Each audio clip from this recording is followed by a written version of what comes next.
Hello students, how are you. कैसे हैं आप सभी। रेडी हो जाइए आज एक बहुत ही इम्पोर्टेंट टॉपिक के लिए। आव्यूह विधि से युगपत समीकरण, एक घातीय युगपत समीकरणों को हल करना।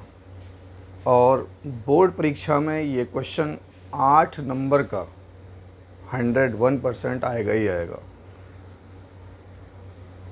3 चर वाली रैखिक समीकरण आएगी ज़रूर।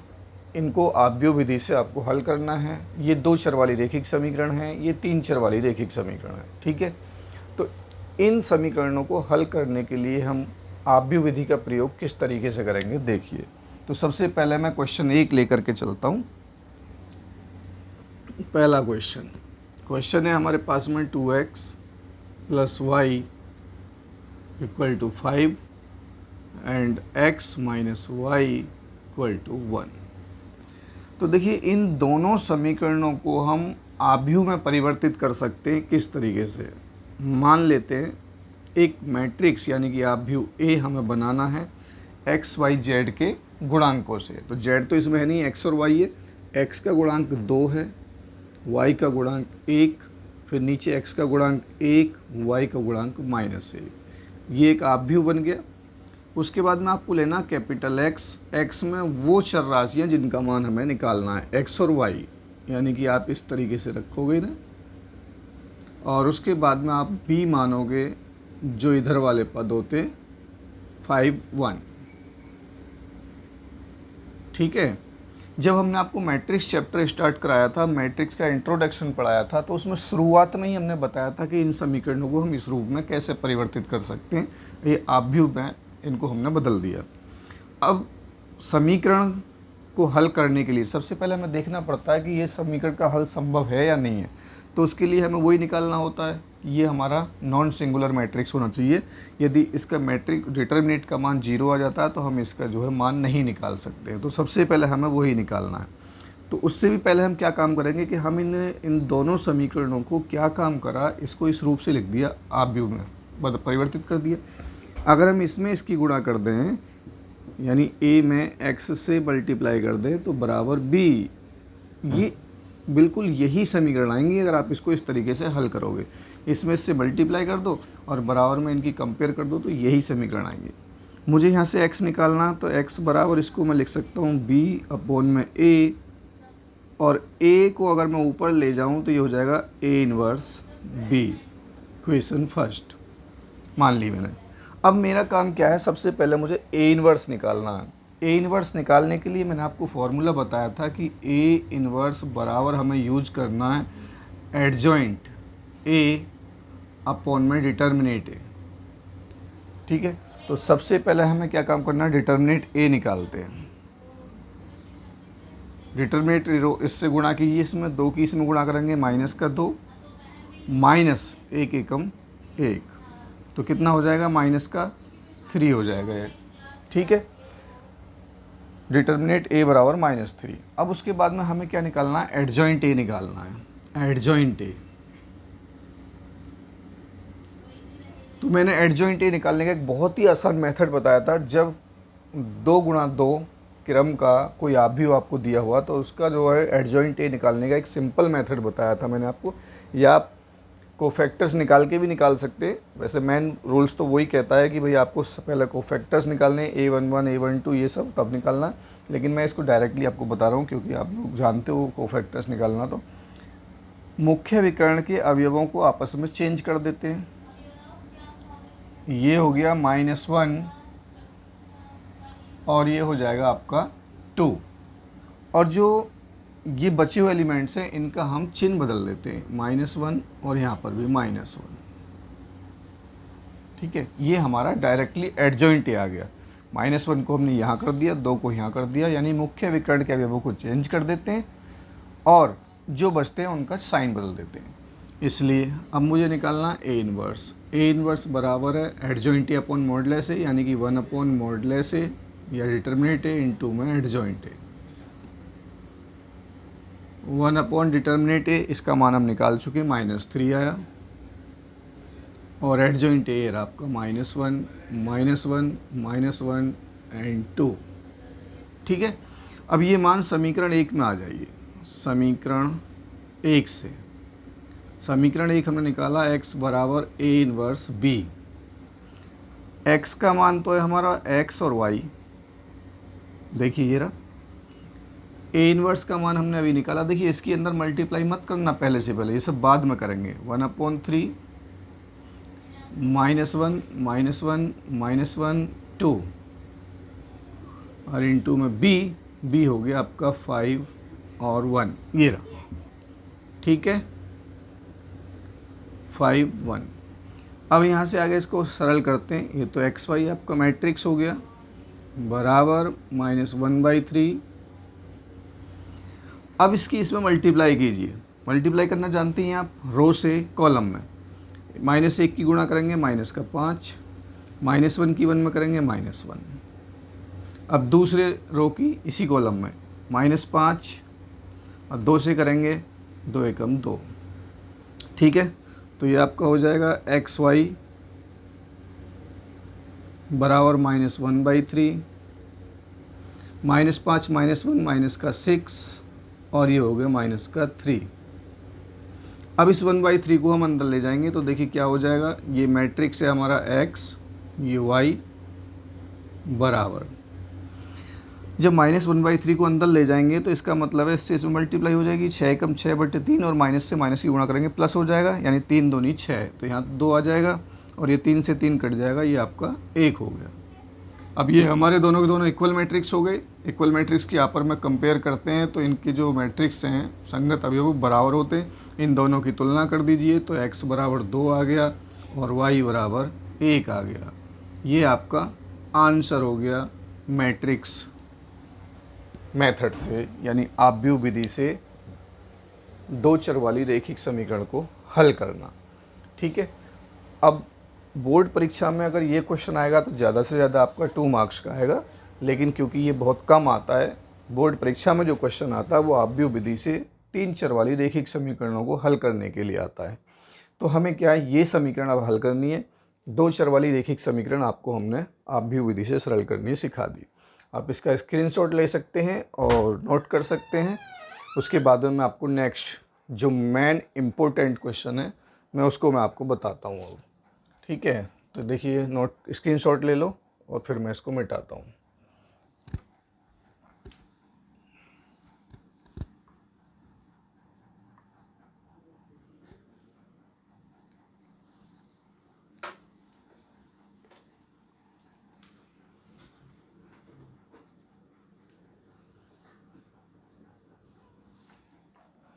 देखिए क्वेश्चन है हमारे पास में, पहली इक्वेशन है 2x + y + z बराबर 1 और x - 2y - 3z बराबर 1 और 3x + 2y + 4z बराबर 5। ठीक है, तो हमें वही काम करना। सबसे पहले तो मैट्रिक्स ए मान लिया एक्स वाई जेड के गुणांकों से। पहले रो में देखिए 2 1 1, दूसरे रो में 1 y का गुणांक -2 और z का गुणांक -3, x का गुणांक 3, y का 2 और z का 4। ठीक है, अब और x बराबर मानोगे वही जिन अज्ञात राशियों का हमें मान निकालना। दो इसमें 3 चर हैं x y और z, तो यहाँ x लिखोगे, y z कॉलम मैट्रिक्स में, और b बराबर आप मानोगे आपके जो इधर वाली राइट हैंड साइड में 1 1 5। ठीक है, इन दोनों की गुणा करोगे तो इसको हम वही लिख सकते हैं, इसलिए ax बराबर b, और x निकालोगे तो a इधर जाके बटे में जाएगा, जिसे ऊपर ले जाएंगे तो a इनवर्स b नंबर 1। अब a इनवर्स निकालने के लिए वही सबसे पहले डिटर्मिनेंट a निकालिए। डिटर्मिनेंट a निकालने का तरीका आप जानते हैं, 2, ये रो ख़त्म ये कॉलम ख़त्म, इससे इसमें गुणा करोगे -8 और माइनस अपनी तरफ से लगाते हैं, 2 3 6, माइनस का 6 आया तो +6 हो जाएगा। सेकंड नंबर पर -1 आता है, ये रो ख़त्म ये कॉलम ख़त्म, 1 चौके 4, 3 3 9 माइनस का आएगा तो प्लस का 9 हो जाएगा ये, ठीक है।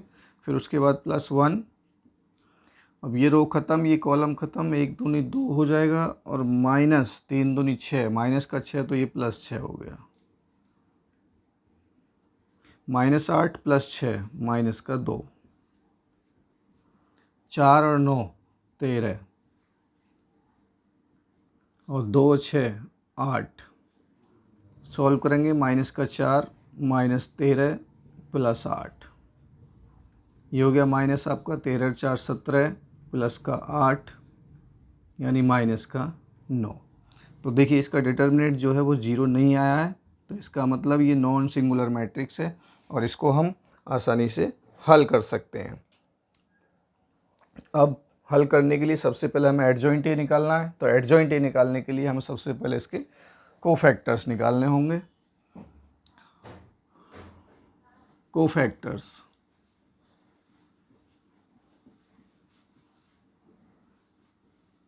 ऑफ ए मैट्रिक्स ए, ये आपके देखिए 9 होंगे। सबसे पहले A11 A12 A13,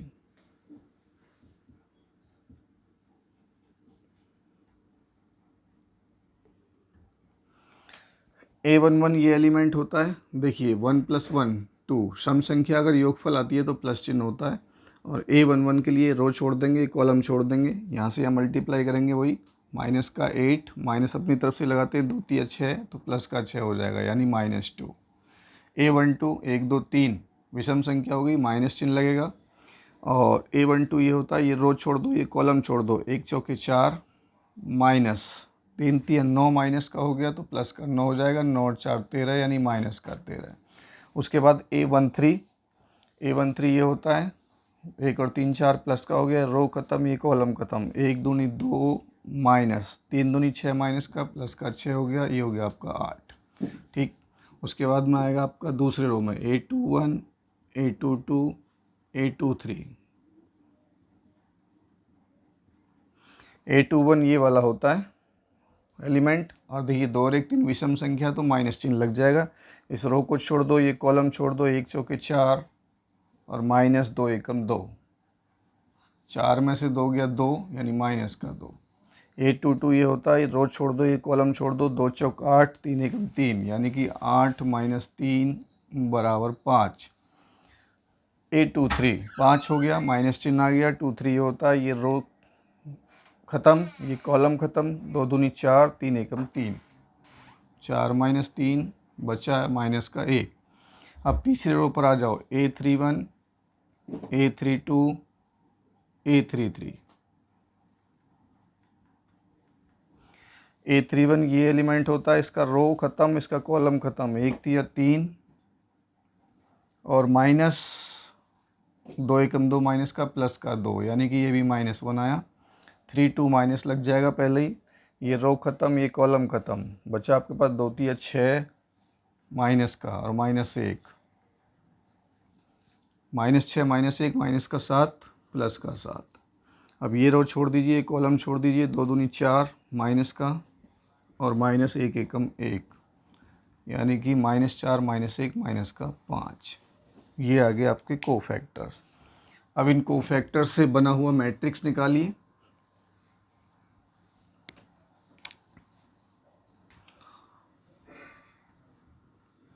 सेकंड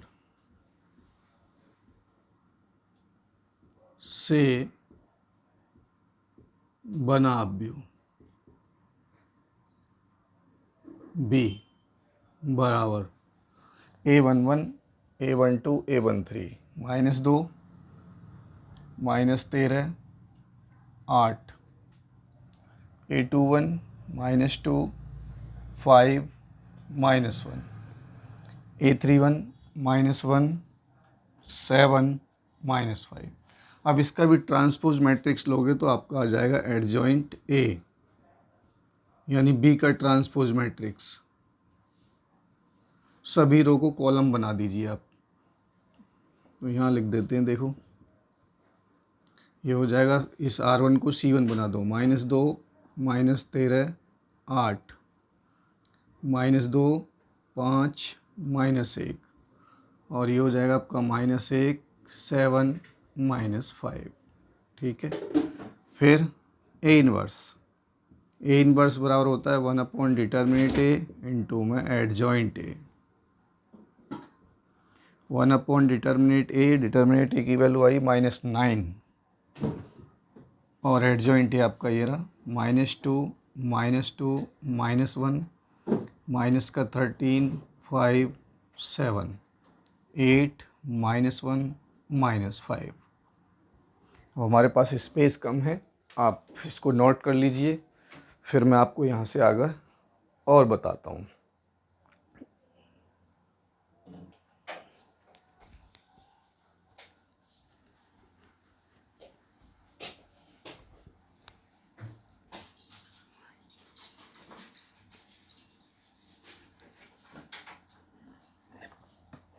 देखिए, जो इक्वेशन 1 थी समीकरण 1, उसमें मान रख दीजिए। समीकरण 1 से समीकरण 1 थी आपकी x बराबर a inverse b।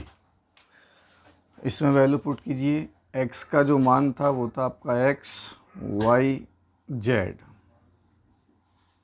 a inverse देखिए ये रहा -1/9 और एडजॉइंट ये आया आपका -2 -2 -1। ये भी मिटा देते हैं।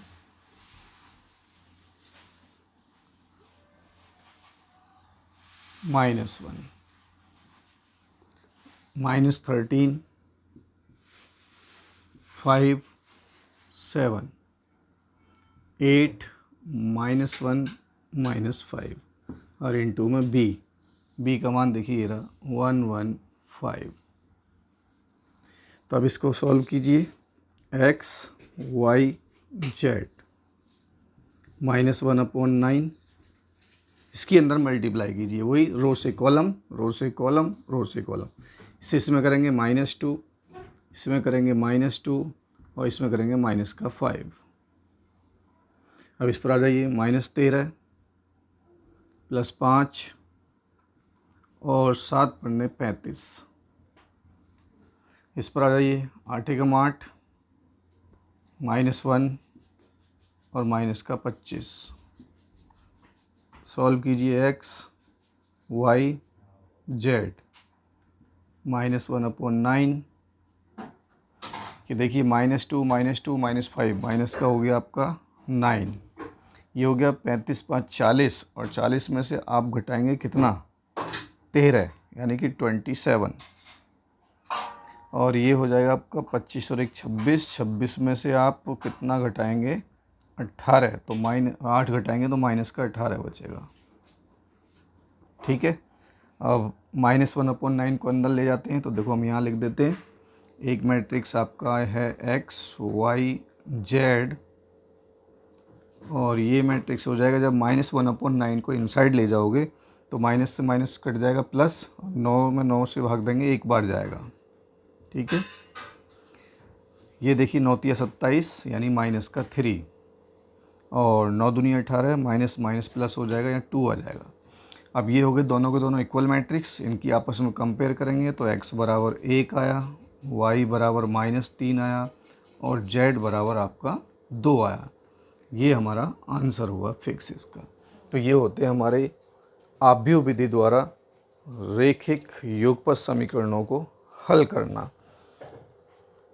x बराबर 1, y बराबर -3 और z बराबर 2। बहुत ही मोस्ट इम्पोर्टेंट क्वेश्चन है ये आव्यूह विधि द्वारा समीकरणों को हल करना। अब नेक्स्ट वीडियो में हम आपको जो आपकी बुक है उसके क्वेश्चन सॉल्व कराएंगे, उसकी अच्छी अच्छी प्रैक्टिस कराएंगे तब आपको ठीक से समझ में आएगा। उसके लिए पहले मैंने आपको ये क्वेश्चन कराया है आव्यूह विधि से तो आप इसकी प्रैक्टिस कीजिए और आपके एग्ज़ाम के लिए बहुत ही इम्पोर्टेंट क्वेश्चन है। ठीक है। Thank you.